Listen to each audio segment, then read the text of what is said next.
This auditorium is now a quiet zone. Hello, everyone, and welcome to the Frame by Frame podcast. I'm your host, Connor Schmidt, joined by my fellow co-hosts, Cameron Frost and Aaron Myers. In this podcast, we're going to break down movies new and old to try and give our listeners, you guys, the best possible review of the film. Hello, everyone, and welcome to the first episode of the Frame by Frame podcast, co-hosted by us three movie lovers, Connor Schmidt, Cameron Frost. And Aaron Myers. Today, we rewatched the movie Tenet, so we're going to break down that movie. Just got done with that one, yeah. Yeah, based on its rewatchability, acting, cinematography, story, and score. Mm-hmm. So, we'll go through all that, break all that down, try to give you guys the best possible review of the film. All right. So, Cameron, we'll start with you. Your rewatchability of the film. What about the film? What elements of the film? Oh, I'm so glad you rewatchable? asked me. When I first watched this movie, I was immediately confused. Mainly because I didn't have subtitles on. That was kind of a big issue with it. But immediately after finishing the movie, I was very confused. I felt like I needed to watch it again.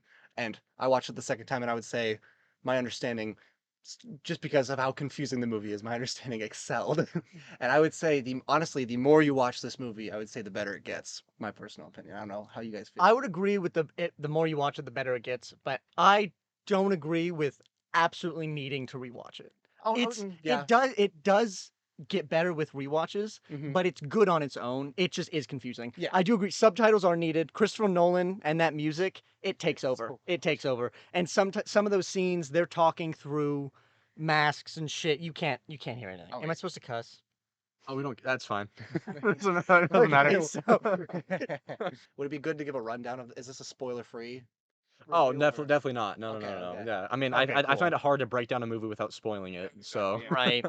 I think Tenet was the perfect movie to pick as far as rewatchability goes, because you kind of, I know you said you don't have to rewatch it, Aaron, but like if you truly want to understand the movie and what it is and really appreciate it, you have to rewatch Oh, It does yeah. help. It It's does just- help. Well, Yeah. I'm trying to think of a good example. Well, especially since I didn't have subtitles the first time, there was so much. There's probably half of the movie that just went straight over my head. Oh yeah, because they have the masks on for a lot of the time. Exactly. You can barely And understand what well, they're saying. the first thing I can remember is that scene with Michael Caine's character, where they're Mhm. referencing that whole Stalls 12 Yeah, area, Sir where Michael, yeah. where quite literally, spoilers, the final battle takes place 2 weeks ago. What was it? Yep. And that completely went over, and then finding that out, probably my Yeah. third time watching. Yeah, just- I watched it for the first time in theaters, and not having subtitles did suck. I wish I could have seen But it in theaters. the score and the audio is mastercrafted. Oh, It's speaking really of, good. can we talk about the score? That was, Yes. oh my goodness. It reminds me, it gives me, because I saw like the Batman in theaters, and having the room be filled with bass. I wish I could have been in theaters, because even being in that room watching, it was just having the room get filled with that bass. Christopher Nolan is so good at creating just like the effect. He knows what he wants you to feel, and he's very good at making you feel it. Yeah. I imagine the score because we're doing all the Nolan films, obviously, for the first, segment of this podcast. As we should. Yeah, and I think the score is going to get a very high rating for pretty much all these movies. Yeah. So. The only diss I have on the movie's audio and sound quality isn't a real diss. Sometimes when there's inverted people fighting non-inverted, the audio is muffled in a weird way. Now that It could have is. been Maybe on it's intentional. purpose. That could have been intentional. Arguably, and I yeah. do think it is intentional, but the first time I watched it, I was like, "Oh, that they messed that up." But Uh-huh. I don't know if they did. It's just that was in my head. There's when I definitely first a lot watched of it. parts in the movie where it feels like I can't. What are Well, you? It's because the sound basically goes backwards, so you don't have the sound leading up to the punch. You have the punch The- going backwards. Oh, that's sucking fair. I back. guess that's fair. Yeah, so I think it confuses me too, but that's just the It best. is That's intentional. what I make of it. Yeah, I think the score just during the action scenes, I mean, it really like immerses you into the whole movie, and I guess that's just sort of like you said, Cameron, what Christopher Nolan does best is his scores just sort of bring you into what's happening during the movie. Yeah, Better than yeah. Making you better feel than most other exact- movies. yeah. Yeah. He's basically controlling he has his hand or like grasp around your emotions, I suppose. He does a really good job with the score, always. So I guess next we'll go into acting.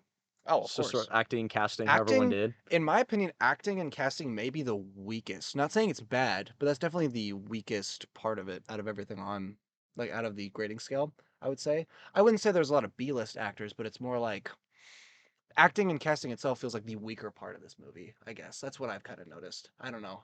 I got weird impressions from some of the actors, like the main villain.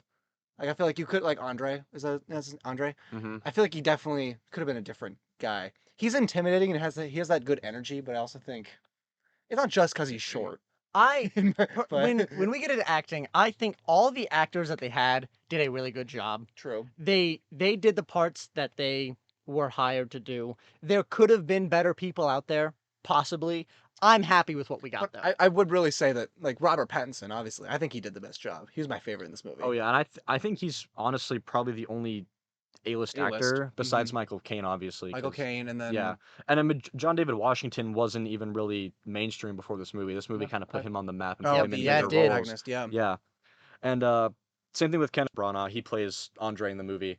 Oh yeah. Other yep, than yep. the Murder on the Orient Express, he hadn't really been a part of a whole lot of mainstream He must Hollywood have. movies. Well, Nolan must have liked it since he was in. He was also in right? Oppenheimer, yep. Which I haven't seen yet, but I've seen. We'll watch it eventually. We will, Yep. hopefully. Yeah.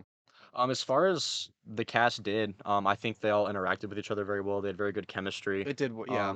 Especially, I love the protagonist and Neil. Neil, yeah. It's just Mhm. and what I love so much, and Robert Pattinson was perfect for this role, where just that implied, like, no, I've known you for years. You don't know me, but I've known you forever, and we've been great friends. And he does such a good job, especially. Just to fill in the audience a little bit, the main character played by John David Washington does not have a name. He is just known as the protagonist. protagonist, That's yeah. why we call him the protagonist. So Mhm. he is the main exact- character, though. Yeah. And I love that. I think I made a comment on it, that first scene when they're in India and they meet in that like waiting room lounge area. Mumbai. Mumbai, yeah. And the protagonist sits down and Neil sits down next to him, and it's like you can see on his face, he has this moment where he's like, wait a minute, I don't know this guy. I'm not supposed to know this guy yet. I just have to know a lot about him and be informed. Mhm. Just the way he like runs through it, it's just But so. then at the end of the movie, you find out he does actually know him. Oh, yeah. And Yeah, he like, was they've been friends. recruited. They've been friends for years They- in the yeah. future. Yeah, it's honest. It's a nice plot twist. It kind of ends the movie off pretty well. You know. The writing, Yeah. the Oh, quotes oh from my- this movie, the writing is so good. The writing, the Well, it has the to. script. The script was perfect. It has to be good when you're messing with something so complicated as not just traveling. It's not even traveling back in time. It's, well, I guess it kind of is. It's but also not, inverting. Not in the way that we understand it. It's Yeah. walking back in time, having like the way you move be backwards. Yeah. That is so Yeah, like you don't end Oh. up in a certain point in time except for right where you were in exactly. the present, You're just moving. and then you move backwards from your then. entropy is yeah, backward. Yeah. yeah. It's so. I also want to say part of the writing in the script, the vocabulary was really well done in this movie. Mm, They did a really lines good of job themselves. explaining the confusing and complex parts of the movie and giving it vocabulary that is easy to understand. Well, and I will say there are obviously parts where you have to be like, okay, that doesn't make any sense. But I think Christopher Nolan does an excellent job of glossing over it and being like, no, it's okay. Like, I don't understand it, and I Yeah. think we're gonna. Well, because in the movie they allude multiple times to not thinking Yeah, about the it lady too literally hard. says, Yeah. "Yeah, don't think about it too hard." Cameron Yeah. touched on one of my favorite things about this movie. You are informed as much as the protagonist is informed. You do not That's learn great. anything more than him. You do not learn anything 'Cause less if than you- him if you unless were you're not to- paying attention. Yeah, You know what the protagonist knows, and that's awesome. yeah, and it keeps you from being too confused. Because if you had a third-person view, how are you supposed to know? It's like looking at a. I love this metaphor. It's like going into your basement and finding a box of like 20 chords that hasn't been sorted through. It'd be like that would be you watching this movie in third person, trying to understand everything that happens. Because one of the nice things about it is all the characters are sometimes inverted, sometimes normal, but no matter what, And that you interaction, follow ooh. a linear story the entire time. Mhm. You are always following the protagonist and a linear story. There's no big cuts. There's no big changes. There's location There are changes. big cuts where there need to be like the location changes. Yeah, Tenet's definitely a movie you have to watch to understand it. It's not the easiest movie to explain because like the movie, like you said, Aaron, it takes place in a linear fashion, but part of Mhm. that linear fashion is also going backwards. Yeah. So it's sort of like it's confusing in that sense, but you watch the movie and it makes sense. The last topic we have to cover is cinematography of the film. What are we thinking? How would you define cinematography for this film? So I envision it as how a scene is set up, visual effects, all that stuff. Personally, well- I would say well, for cinematography, it's fight wonderful. I mean, scenes, it's everything like Nolan. that. Well, It's Nolan. It's shot exactly. wonderfully. The camera's always there. You're not missing any of the Mhm. action. I would hope the It's camera's well there. done. Well, and there's Okay. there's two things that pique my interest when I think of cinematography. Well, obviously Nolan doesn't do CGI. Well, he does very minimal amounts. But I'm not sure. There's a lot of practical effects Exactly, when you a watch lot a of Christopher practical Nolan effects. film. And watching that movie with that in mind makes the movie better. First off, Mhm. like the first thing you notice is the airport scene. Yes. Christopher Nolan built an airplane hangar just to crash a plane into it. Actually, to film, Dude is a to film that director. shot. He is Yeah. one of the But best that's directors. nothing He's compared to legendary. that's nothing compared to the car chase scene though, where there are There are stunt drivers driving backwards. 3 cars driving backwards. It's not like how they're not shooting one at a time to do. Mhm. The and stunt drivers reversing it. are driving in The reverse. other stunt drivers driving in reverse. That is just excellent Yeah, poetry. and at some point you can definitely tell that there might be CGI used and visual effects, but when you're watching the Nolan movie, any Nolan movie, there's that expectation that there's not any visual effects. So you sit there and you think, You how try to did that understand it. happen? How did they do And that? maybe yes, they did use visual effects, but you still sit there and you wonder, was that practical? Did they actually just do that? And I imagine a lot of it was just shooting regular footage and reversing it. They're like the birds landing, The puddles and the like coming puddles, back up, the waves the on the smoke, boat, you know. the waves. yeah. Oh, that's Yeah, such all a the- good all the pan shot. explosions, coming back in on themselves. Yeah, ooh, excellent. Yeah, I think a movie like this is very difficult to frame and direct and do properly, and I think Nolan would have taken he forever. did it amazingly, and who knows how long he was working on the film. Actually, Aaron, we looked it up when we watched it. What was it? Wasn't it like it was less than a year?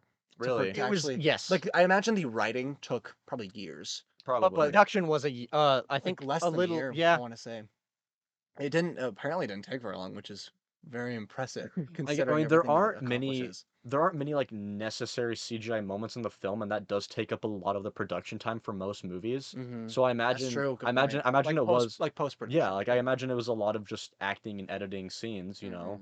So the reversing them. actual shooting from start to finish was 96 days. It was 96 days of shooting all of the shooting. to do all the shooting. Then they had to do all the So about 3 months. Yeah. about 3 months. Crazy. Well, and I guess 3 months I of guess filming, and then they just had to do the visual effects. I guess that they that had does to kind of do. make sense when a lot of their scenes are in the same places, like the airport. They probably shot all those. Yeah, because Day you of, have to yeah. think like they progress through the movie and then progress back through those exact same places. Mm-hmm. So they essentially just shoot in the same places at the same time and then probably wrap it up. All right, any closing statements Closing statements. about the movie? I love The it. movie is great. I would recommend it to everyone. Pick a night that you're feeling it and It is- just sit down, turn on those subtitles, It is and a get good immersed movie. in that movie. It is. I think overall, though, I would definitely give it a. It's not. It's probably not for everybody. I do Mhm. think a lot of people don't like it, but I would personally, I'd give it a 9. It's one of my favorite movies. Yeah, no, I honestly think a lot of people would like it if you understand it, and that's why we're talking about the rewatchability first. Is it's a movie you almost need to rewatch a couple times to fully appreciate it. Yeah, from it. yeah. So like you at first, I know the first time I watched it, I was like, "What did I just watch? What the hell was that?" Yeah. Like I'm not watching that again. That was the most. Well, when I watched it, I was Yeah. like, "This is the most amazing thing ever." I didn't understand half of it. I need Yeah, need to watch it I again. need to Yeah. watch it again. And then I watched it again because like Google was like, "Don't even bother, just watch it again." So I watched it a couple more times, and honestly, like once you understand it, it's just. It all clicks. And one final note: the movie is actually like surprisingly funny. They have a That's a good good one. they have a good upbeat sense of themselves while they're also trying to Yeah. save the world. Which, Yeah. Yeah, But the it's humor funny. doesn't conflict with the seriousness. Yeah. They no, balance no. the humor and perfect, serious yeah. very well. Yeah, I honestly, if I was to rate it just outright, I'd give it a 9 out of 10. The only reason I give it a wouldn't 9, give yeah. it a 10 is because you do have to watch it again, and it can be a little confusing. For the And then there's some. for the casual movie enjoyer, it's definitely not. It's their not- cup of tea. yeah. It's not for everybody, it's but not- for who it is for, it's amazing. it's great. You'll love it. Yeah, I'd probably give it an 8. I just like you said, the rewatchability, like you have to rewatch it to really get it. Mhm. And then another thing, there are moments during the movie where the cast, like John David Washington, he interacts with tell. everybody well, but I feel like some of the other cast members just don't really get like they don't have the chemistry that John David Washington has with everybody on set. Yeah, that's fair. Yeah. So I feel like the acting could be better. I think some casting decisions could have probably been a little bit better as well. There Like, are a few times where the line reads are kind of dry, and something that was supposed Uh-huh. to be taken as humor or as serious didn't really get taken the way it was supposed to be. Don't think about it too hard. I think the consensus overall rating would be a 9 out of 10. That is Solid. that is the majority. Solid. That's Yeah. what it would come out to. So for Tenet, we give it a 9 out of 10. Definitely recommend watching it. So, Any sneak peek on what we're going to be reviewing next, Connor? well, Ooh. I don't think we've quite decided yet, but I think Well, I mean, it's your call. I think we're gonna go. I think we're gonna end with Inception. So the next movie Ooh. is gonna be Interstellar. Oh, Let's go. Hell like it. yeah. All right. Hell all right. yeah. I like it. All right. See you All guys in right. the next episode. Bye. See you later. See ya. That'll be all for this week's episode. If you enjoyed, feel free to check out our social media for more content. And we hope to have you all here for the next episode, where we'll break down your favorite movies frame by frame.